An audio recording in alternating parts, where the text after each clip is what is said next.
জামায়াতে ইসলামের সহকারী secretary general মাওলানা রফিকুল ইসলাম খান মন্তব্য করেছেন, অন্তর্বর্তী সরকার জনগণের সমর্থন নিয়ে ক্ষমতায় এসেছে, কিন্তু সেই সরকার এখন একটি দলের পকেটে ঢোকার চেষ্টা করছে।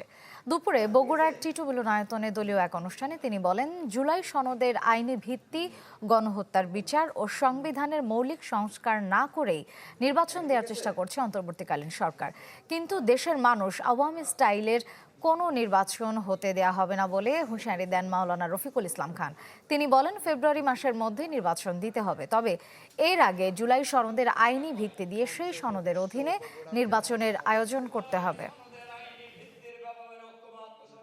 কোন একটি দলের ষড়যন্ত্রের সাথে বর্তমান সরকার একীভূত হয়ে জুলাই সনদকে পাশ কাটিয়ে, মৌলিক সংস্কারকে পাশ কাটিয়ে, লেভেল প্লেইং ফিল্ডকে পাশ কাটিয়ে আওয়ামী স্টাইলের নির্বাচনের যদি কোনো ষড়যন্ত্র করে, এই ষড়যন্ত্র বাংলাদেশের মানুষ প্রতিহত করবে ইনশাআল্লাহ।